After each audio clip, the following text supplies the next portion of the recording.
दोस्तों नमस्कार, स्वागत है आपका न्यूज 80 पर। मैं हूं आपके साथ राहुल राणा। दोस्तों, पश्चिम उत्तर प्रदेश में एक बार फिर से किसान आंदोलन की तैयारी शुरू हो गई है, या यूं कहिए कि किसान अपने हकों को लेकर अब एक बार फिर गांव-गांव जाने की तैयारी कर रहे हैं। एक आंदोलन दिल्ली में किसानों ने किया था, जिसके बाद सरकार बैकफुट पर नजर आई थी, लेकिन एक आंदोलन अब पश्चिम यूपी के गांव-गांव में जाकर किसान करने की तैयारी में। ये तस्वीर देखिए, आज यहां किसान बड़ी संख्या में शामली के भैंसवाल गांव में इकट्ठा हुए हैं और यहां पर आज एक रणनीति तैयार की जा रही है कि आने वाले दिनों में जो बढ़ती महंगाई है, किसानों की जो आमदनी लगातार घटती जा रही है और सरकार जो किसानों की मांगों को नहीं मान रही, उन पर कैसे काम किया जाए। ये तमाम बातें और तमाम रणनीतियाँ और आने वाले दिनों में कहा जा रहा है कि गांव-गांव में ये किसान आज यहाँ शुरुआती दौर पर बैठे हैं, जाएंगे गांव-गांव में और वहाँ लोगों को जागरूक करेंगे और जिस तरह से किसान आंदोलन हुआ था उसी तरह से पश्चिम यूपी में भी एक किसान आंदोलन के लिए किसानों के बीच जागरूकता फैलाने जा रहे हैं। आज बातचीत करेंगे, शुरुआत यहीं से करेंगे जो लोग इकट्ठा हुए हैं। आपका नाम क्या है? देवेंद्र वालिया। कहाँ से आए आप? भाजू से। आप बताइए, क्या आप लोग चाहते हैं, क्या करना चाह रहे हैं? समस्या यह है जी, एक तो खाद की लाइन लगी हुई है खाद में, और इतनी बुरी दशा इस सरकार में किसानों की हुई, आज से पहले किसी सरकार में नहीं हुई। आज से पहले किसी सरकार में इतनी बुरी दशा नहीं हुई जितनी दशा बुरी इतनी इस सरकार में हो रही है। बस क्या चाहते हैं अभी? ये तो हमारा तो ये कहना है कि किसानों का ध्यान रखें, और किसानों की इतनी समस्या है खाद की, डीजल की, पेट्रोल की, और जो नकली दवाइयाँ सरकार के माध्यम से, सरकार अपने माध्यम से नकली दवाइयाँ सोसाइटियों में प्राइवेट दुकानों पर रखकर उसको बेची जा रही है, किसानों को ठगा जा रहा है। इसमें तो इस किसानों को न्याय चाहिए, और हमारे नेता हैं, इनको ये सब ध्यान रखेंगे। ठीक है, तो देखिए यहाँ किसान जो है, अब आप लोग आए इकट्ठा हुए, आज मीटिंग क्यों कर रहे हैं आप लोग? आज की मीटिंग का उद्देश्य है किसानों पर किसानों का जो उत्पीड़न हो रहा, इसके विषय में यह मीटिंग बुलाई गई। एक आंदोलन का रूप देने के लिए से बुलाई गई। किसानों का सन 2014 से लगाकर आज तक सबसे ज़्यादा अगर हानि हुई इस सरकार में हुई। आए दिन ये भी 4-5 दिन पहले तो एक नियम लागू और कर दिया, अब किसान आईडी निर्धारित कर दी, और उस किसान आईडी पर कोऑपरेटिव सोसाइटी में जहाँ इक्को वाली बजान कहें 15 बीघे पर 7 ही कट्टे मिलेंगे एक साल में। जब 7 कट्टे एक साल में मिलेंगे तो हमें तो खेती करनी भी दुर्लभ हो जाएगी। पहले किसान घट्टे में हैं, ये सुनने में राख यूरिया पर भी रेट बढ़ा रहे, डाई पर भी, NPK पर भी, पोटास पर भी, पेट्रोल डीजल पर बढ़ा दिए 7.5 रुपये, घरेलू सिलेंडर पर 29 रुपये भी हाल में बढ़ा दिए। भाई किसान का डीजल से सबसे ज़्यादा प्रभावित किसान हुआ, क्योंकि किसानों के पास हमें ट्रैक्टर हैं, ट्रैक्टर के बिना खेती होती नहीं, तो कमर तो डीजल बढ़ने में सबसे ज़्यादा किसान की टूटी। और गाँव में भी सिलेंडर, चलो सिलेंडरों का तो सबको ही हुआ, लेकिन किसान की तो ऐसी कमर तोड़ दी यूरिया ने, डीजल ने। पेप्सी साइडों की जितनी भी दुकानें हैं सब पर नकली दवाई बेची जा रही। यूरिया का कट्टा लेवंगे 300 रुपये का, दवाई मिलेगी 600 रुपये की। ये बताओ उस दवाई को कहाँ ले जाऊँ? तो किसान तो घट्टे का सौदा कर दिया। इसके लिए जो रणनीति बन रही है आज भैंसवाड़ में, प्रोफेसर सुधीर पवार जी का सुझाव आया, गाँव दर गाँव जाकर किसानों को जागरूक करेंगे और एक बड़ा आंदोलन करने की तैयारी है। ठीक है, जिस तरह से यहाँ किसानों की समस्या है वो आपके सामने बता रहे हैं। सुधीर पवार जी है, समाजवादी पार्टी के बड़े नेता है, और यहाँ आज इन्हीं के घर पर ये कार्यक्रम भी हो रहा है। चौधरी साहब, आप थोड़ा सा बताइए कि पूरी जानकारी को लेकर क्या आप लोगों की आगे रणनीति है और क्या समस्या अब आगे जाएगी, क्योंकि जिस तरह से आप लोग कह रहे हैं कि एक किसान आंदोलन की तैयारी हो रही है। देखिए, मोदी सरकार की नीतियाँ किसान विरोधी है, ये तो जग जाहिर है। किसान के पास इस सरकार ने जो भी किया उससे किसानों का कर्जा बढ़ा। आज हर एक किसान कर्जा लेके खेती कर रहा, और अब स्थिति ये होगी कि शायद कर्जा चुकाने की स्थिति में भी नहीं है। महाराष्ट्र में कर्ज माफ़ करना पड़ा, सब जगह से आवाज़ ये आ रही। हम लोग किसान राजनीतिक दल होने के नाते किसानों के पास जाते हैं, सब किसान में संतोष है। लेकिन उस असंतोष के बाद भी किसान कुछ नहीं कर पा रहा। वो ये महसूस करता है कि उसकी आवाज़ उठाने के लिए कहीं न कहीं राजनीतिक पार्टियां पीछे हैं। तो हम लोगों ने तय किया कि हम किसान के साथ लग के उसकी आवाज़ को सरकार तक पहुंचाएंगे और ताकतवर तरीके से तक लेकर सरकार के साथ आंदोलन करेंगे। सबसे पहले जन जागरण करेंगे। जन जागरण में ये जो हमारा पश्चिमी उत्तर प्रदेश है, ये किसान आंदोलन की जननी है, यहीं से किसान आंदोलन शुरू हुए। तो यहाँ के लोगों में तड़प है कि जो सरकार किसान विरोधी है और उनकी हम बात सहन भी कर पा रहे और कुछ कर भी नहीं पा रहे। तो ये जो दिमाग में या जो सोच में किसानों की लाचारी है कि हम सरकार का विरोध नहीं कर पा रहे, अब शायद ये दूर होने के लिए है, क्योंकि अब किसान जागरूक हो गए। अब जैसे आप लोग आज की रणनीति क्या बन रही है, अब किस तरह से इस कार्यक्रम को आप आगे बढ़ाने जा रहे हैं?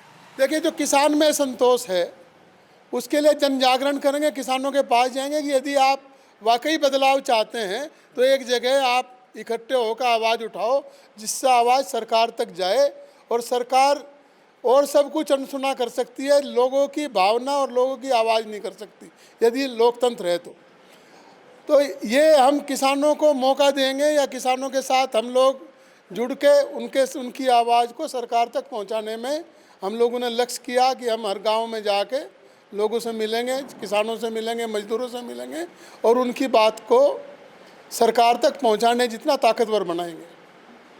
तो यानी अब जो है गांव-गांव में आप लोग की पूरी जो टीम है किसानों की वो जाएगी। ठीक है। तो आप भी आए, कहाँ से आए आप लोग? बुटराड़े से आए जी। अच्छा, आप बुटराड़े से आए। तो अब आप लोग चाहते हैं कि किसानों की जो है बात सरकार आपके द्वारा सुने, आप लोग जिस तरह से गांव में जाने की बात करें। हम तो यही चाह रहे हैं जी, किसानों को फैसिलिटी मिले, किसानों को खाद मिल रहा टाइम पे, दवाई डुप्लीकेट मिली 2 मिली और बिजली के बिल बढ़ा दिए। बिजली का मीटर भी बहुत बिजली बढ़ा के दिखा रहे। अच्छा गन्ने का पेमेंट नहीं मिल रहा, गेहूँ बेचने जाओ गेहूँ नहीं बिकते, वहाँ एडी दिखाओ, परमिशन लाओ, कागज़ दिखाओ, भाई परेशान है जी। तमाम परेशानी है। आप भी कहाँ से आए चौधरी साहब? मछलावर से आया। जितनी परेशानी किसान को हुई इस सरकार में हुई, आज जितना भी किसान तरफ है, चारों तरफ से किसान परेशान हैं। खाद का ले लो, बिजली का ले लो, तेल का ले लो, भाई गन्ने का पेमेंट का ले लो। इस सरकार ने किसान को कुछ नहीं दिया, सिर्फ एक खाली ड्रामा है। अब किसान जाग गया, किसान गांव-गांव जाएगा, इकट्ठा होगा और यहाँ धरना प्रदर्शन करेगा, अपनी बात मनवाएगा। हर तरह से चारों तरफ से लोग आओगे, सब इकट्ठा होंगे और पार्टी का इसमें कुछ नहीं। ठीक है, सत्ता पक्ष के विरोध में पार्टी है, नहीं पार्टी अपने आप रास्ता बना लगी। किसान जागरूक हो लिया, किसान अपना ये कर्जा लग रहा चढ़ान, किसान परेशान है चारों तरफ से, रोजगार नहीं, जाकत सब परेशान, सब चारों तरफ से आकार है। इस सरकार की देन है। ठीक है, ये सरकार पर सीधे सीधे जो है गुस्सा भी है किसानों के बीच में। और आप देखिए पश्चिम यूपी के अब शामली से जैसे शुरुआत हो रही है, यहाँ और लोग भी हैं, उनसे बात कर लेते हैं। बताइए चौधरी साहब, अब जो आंदोलन की बात हो रही है, आप कैसे चाहते हैं कि सरकार आपकी बात मान जाएगी? सरकार तो बात मानने को तैयार ही नहीं किसान की कहीं भी। मैं तो ये देख रहा कि हमारा ट्रांसफार्मर फूक गया और हमने बिजली वालों को कहा कि पहले मीटर लगवाओ जब ट्रांसफार्मर मिलेगा। अच्छा, ट्रांसफार्मर कोई देने को तैयार नहीं है। पैसे इकट्ठे कर सब ट्वेल्व वालों ने और वो ट्रांसफार्मर लिया। अच्छा, बिजली घर पर जा, वहाँ कोई सुनवाई नहीं है। खाद की लाइन पर लगाई रखे सब, हर जगह लाइन पर लग रहा आदमी। सुबह 5 बजे आकर खाद की उस पर लग जा, कोऑपरेटिव वाले पे या इसमें इफको वालों का यहाँ पे, और आपस में लट्ठम लट्ठा हो किसान, वो साग है, यह हाल है। आप बताइए थोड़ा सा, क्योंकि सरकार जैसे कह रही है कि किसानों के लिए हम तो बड़ा काम कर रहे हैं, दोगुनी आमदनी की बात सरकार ने की थी। राणा जी, सबसे पहले तो आप लोगों का तहे दिल से स्वागत कि आप लोग जो हमारी बातों को जनता के बीच में जनता को जागरूक करने का काम कर रहे हैं, आपका बहुत बहुत धन्यवाद।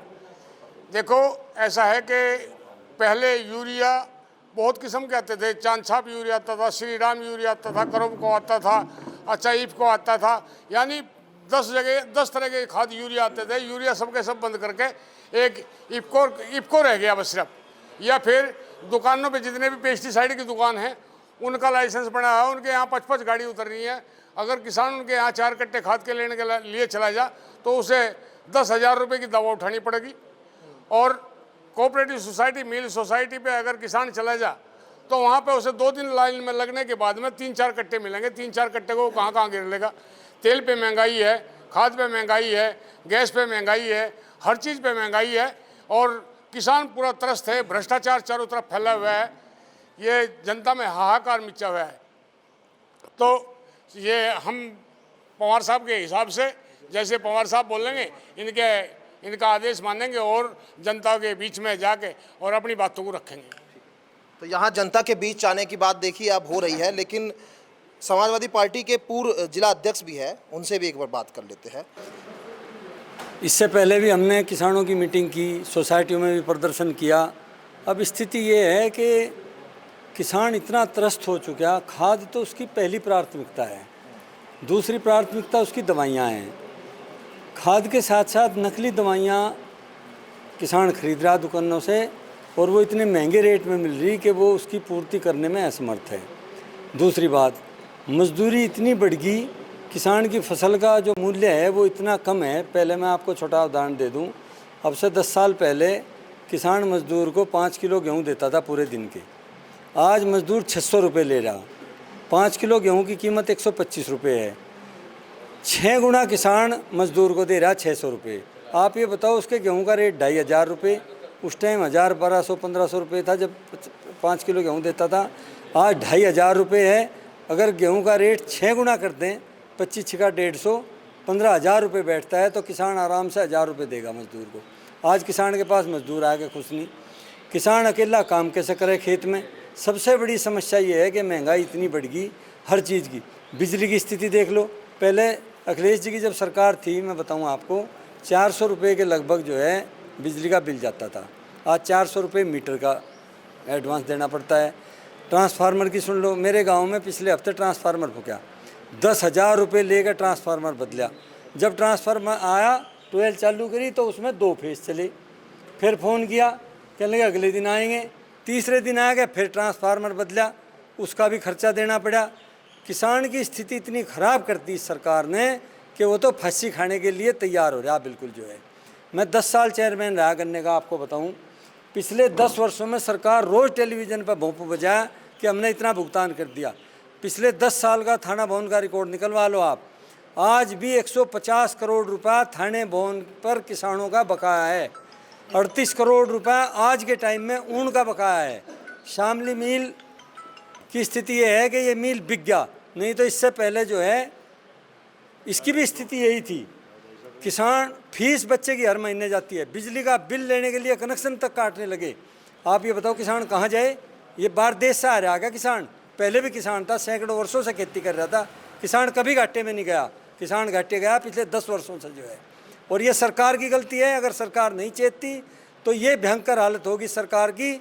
मुझे लगे नेताओं को देश छोड़ कर भागना पड़ेगा, ये स्थिति आ गई। जब किसान खड़ा हो जाता है तो देश सुरक्षित भी हो जा और किसान अपनी बात मनवा के वापस आता है। 13 महीने का आंदोलन याद होगा, अगर शामली से शुरू होता है, जब भी शामली और मुजफ्फरनगर से ही शुरू हुआ था, पंजाब से शुरू हुआ था, और फिर स्थिति यही आ गई कि इतना ही भयंकर आंदोलन किसान करने के लिए तैयार है और हम इसमें अग्रणी भूमिका निभाएंगे। एक तारीख रखेंगे, शामली जिले का सारा किसान इकट्ठा करेंगे।